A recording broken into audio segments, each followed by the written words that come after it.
Hey, it's Mazzy. Welcome back to the channel. 2 months ago, I recorded and presented a video to you, the viewers, uh, titled Paul McCartney and Wings Comp Finally Cures My Obsession. In that video, I went through a series of best of Paul McCartney records. Now, Paul McCartney certainly isn't the only artist to do multiple comps. I've presented a plethora of Rolling Stones comps over the decades, Kinks comps over the decades, even some Dylan. Not so much, but throughout the world there are Dylan comps. And of course, a lot of Beatles repackages and so many other bands, some worse than others or best than others, the best of, right? In fact, with the McCartney one, I talked about the 1978 Wings, this one, Wings Greatest. I talked about the, 1987? Maybe I'm wrong there, but All the Best, Paul McCartney. I talked about the 2001 or so Wingspan.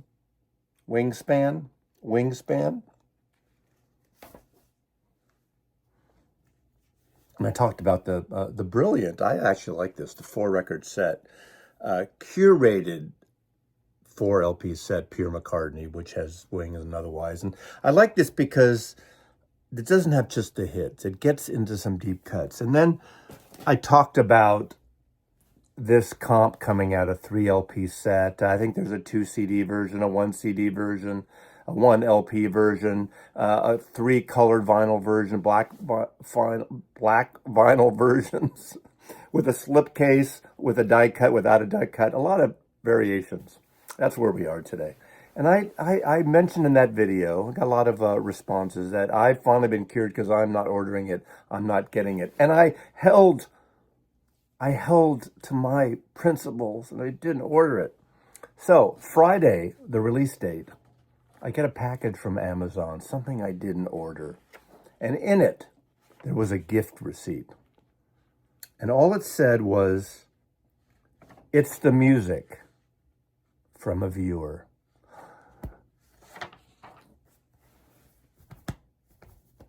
My heart started pounding. Anonymous viewer sent me this box set via Amazon. This is the die cut. It turns out this is 3 LP limited edition collection. 32 tracks curated by Paul McCartney. 32-page booklet with an introduction from Paul McCartney. 2 posters, a sticker sheet, 180-gram black vinyl.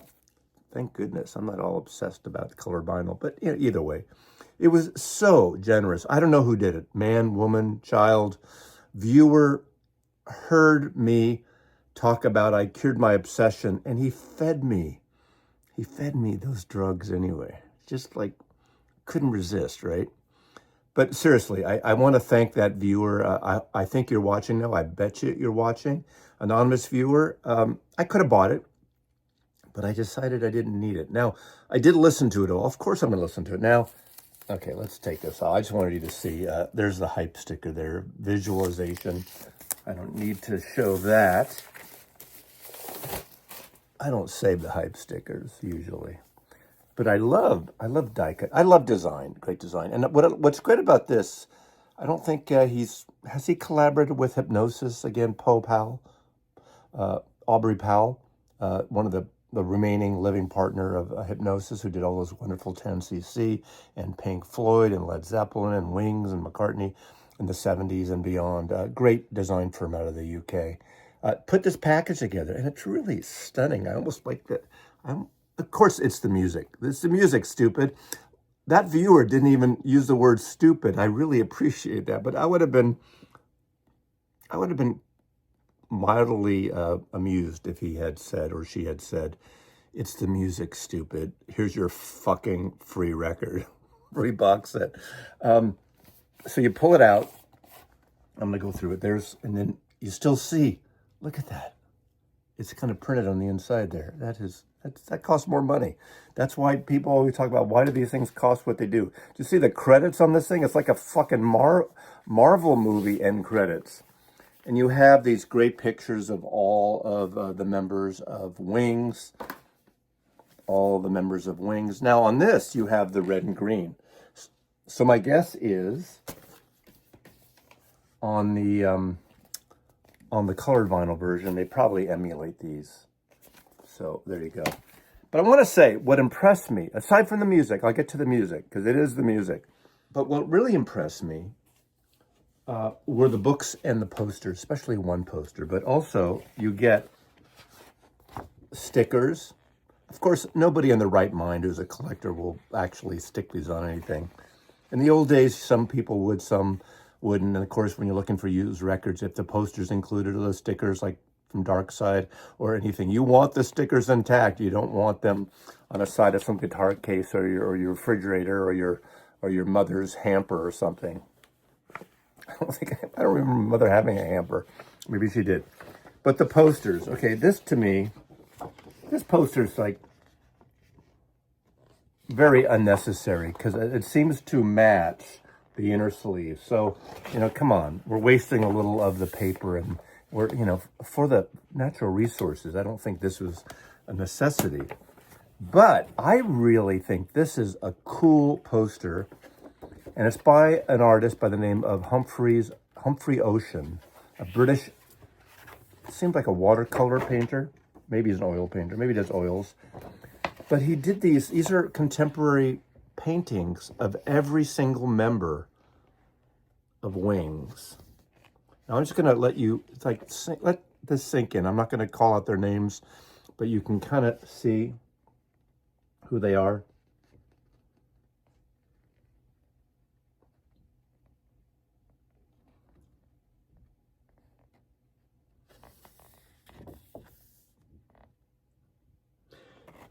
And you get the Wings logo. Beautiful. I mean, suitable for framing. If I was into the framing of posters, this would be one. I think this is gorgeous. It would be nice to have actually a lithograph on watercolor paper of this. I wonder if he says it in the merch store. Come on, McCartney, you merch everything else. Someone's going to tell me if you can get a really beautiful printed version of that in the merch store. I wouldn't buy it because I have no room for it. But I think that is a stunningly beautiful portrait. And kudos to Humphrey Ocean. And then there's the book. With all the books and all these and inserts, this is the best book on a Wings Paul McCartney comp. The design, I'm a snooty for good design person. The layouts are brilliant. Goes through each album and the tour. Basically the timeline of Wings. Beautifully printed, beautifully put together. Granted, some of these albums are not really Wings albums. Possibly my favorite Wings album, Wildlife. Possibly. I'll litigate that another time. But with the forward by Paul McCartney. What a beautiful, seriously, this is one of the highlights of this box set. So I really didn't expect to do a video on this box set, but now since I have it, now in terms of the mastering, the sound of the records and the mastering, and I did do some comparisons. My understanding is most of these were mastered from around 2012 to 2022. So is that about a 10-year period? And I assume these are from the albums that were remastered, put out. I think some of those were half-speed masters. I don't know if these were those from Abbey Road Studios, Miles Scholl and others at Abbey Road that Paul oversees. These are definitely from digital cuts, and they sound pretty good. They don't sound what they could sound like. And I didn't pull out those copies of the records I have from the last decade plus. I just didn't want to get into the weeds that much and go back and forth. But what I did do is pull out a selection of the albums I have, the original albums. And I have most, not all, of the original UK pressings from his 70s output. And I tell you, nothing compares like those original 70s. And having listened to those again, now I have Wildlife, I have Band on the Run, I have Venus and Mars, I have London Town, UK copies. Those are exquisite sounding records. They sound brilliant.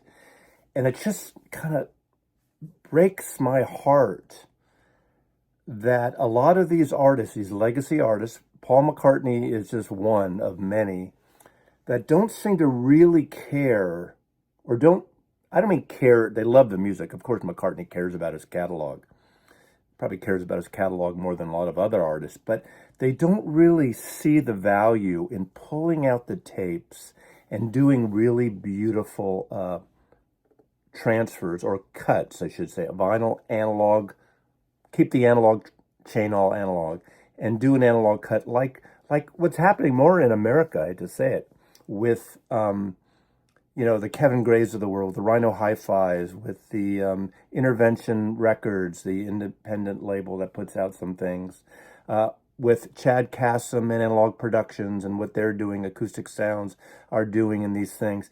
Get the tapes and do great copies of this. As much as I bitch about all the reissues of Paul McCartney records, I would buy an entire LP box set if he released the tapes, Paul, if he took the tapes out and allowed one of these great mastering engineers to do an all analog vinyl cut of the entire catalog over again. Now you do more in terms of more bass and more of the highs, more of the things that are on the tape. And that's the difference with some of these audiophile cuts these days. You can always say, oh, the originals are so great. That's fine, but you did compromise. They did compromise for our record players back then. But this would be the time. And playing these versions of these songs compared to those UK copies of Wildlife, Band on the Run, Venus and Mars, London Town, I almost cried. Cried for the gift that this viewer gave me, and cried that this could have been so much better. Now, it sounds fine, and to be honest with you, most people aren't going to notice the difference. Most people don't A/B records. I understand that. But there's not a consistency here throughout. Obviously, you have things that are mastered at different times by different people. So you have a little bit of the volume jump and everything. Again, most people won't notice this. I'm being particular. And this is probably the shit-ass thing I could do, is being like picky on a gift someone gave me. But it's not the gift part of it that you gave me, this person right there. I am just gobsmacked by. But what this could have been. Band on the Run, High, High, High. And you could argue, you ask 20 people, 100 people, you're going to get 100 different takes on what songs on here. Silly Love Songs. I tell you, that is one thing. When they did the remix, I think, of Silly Love Songs some years ago, I actually liked the fuller mix on that. So it just makes me think, God, how great that probably sounds on that tape. So let's get an all analog new version of it. 1985, of course, Live and Let Die. Now, I am known to say many times on this channel, one of the worst songs for me is Mamunia, and it's on here. Paul McCartney put Mamunia on here. Junior's Farm, Hell on Wheels, great rock and roll song. Some people never know. Now, I think the stuff that is brilliant on here, and to me it stands out. Wings Wildlife is one of my favorite albums. To me, it's the one album by Paul McCartney, the Wings albums, that to me doesn't sound dated. Some people just don't love it as much as I do, and I just think it's a killer record. It's a really well recorded record, so actually some people never know sounds incredible, and so does Love is Strange. Now, some people have been talking about a glitch on the rest of that. Didn't bother me. There might be some kind of aberration there, but I love that song. I love the long intro. I love the reggae side of it. I just think that's a great cover. One of Paul's, maybe his best cover he's ever put on one of his albums, I think. And I just love that. I mean, obviously you got Let 'Em In, Get on the Right Thing. Get on the Right Thing really is a out-of-the-box choice here, too. That's from, Red Rose Speedway. Jet, My Love. Now, My Love actually sounds really good on here. And I always said My Love is about 3 minutes too long.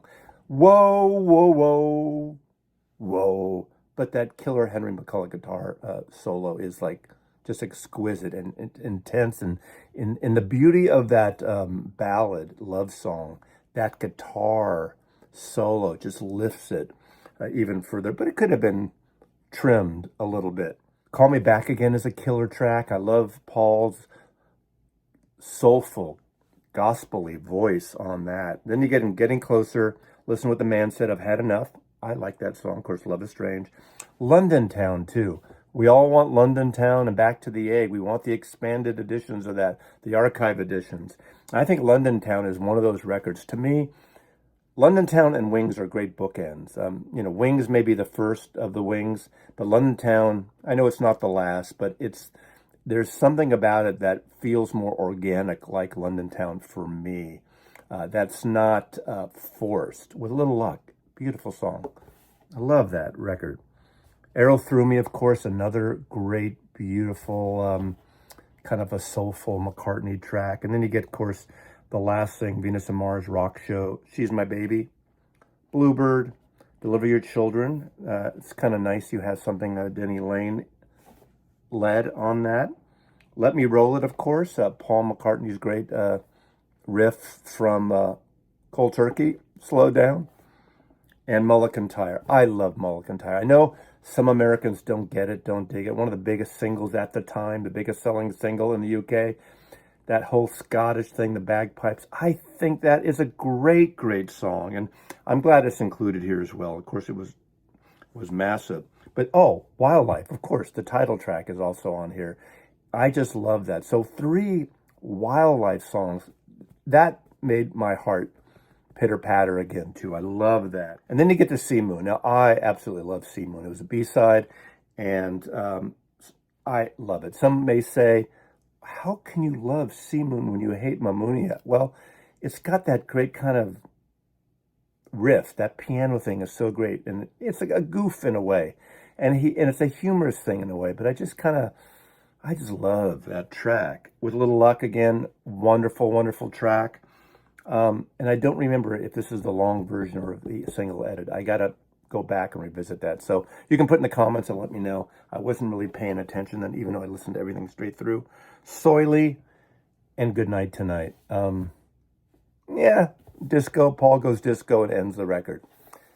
As much as I like it, I think it's a great selection of songs. And again, in terms of the song picks, everyone's going to pick something different. So, don't even argue about that with anyone. Forget that. But again, this could have been an amazing sounding record. And again, not that it sounds bad, but Paul McCartney, if you're watching, Paul, if any McCartney people are watching, go in that fucking vault and take those tapes down and let Kevin Gray or let any of the mastering engineers over here. I know you got great people in the UK, but you don't seem to be doing much cutting from analog sources. Everyone bitches about these American companies like Rhino and others that do these American versions. They won't do the British Black Sabbath tapes. They won't do the Smiths UK tapes. They do the American tapes. Well, a lot of those tapes you have.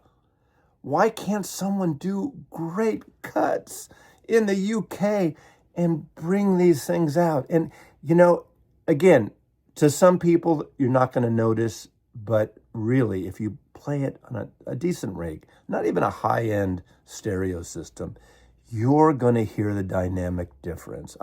When I have people come over and I play a record like that, and I'm not an all-analog purist, it can be a digital cut and well-mastered, I just think there's missing something here. Thank you, Mr. or Mrs. or Miss, Ms. Anonymous. Really a generous thing. And Wings. Mazzy loves you.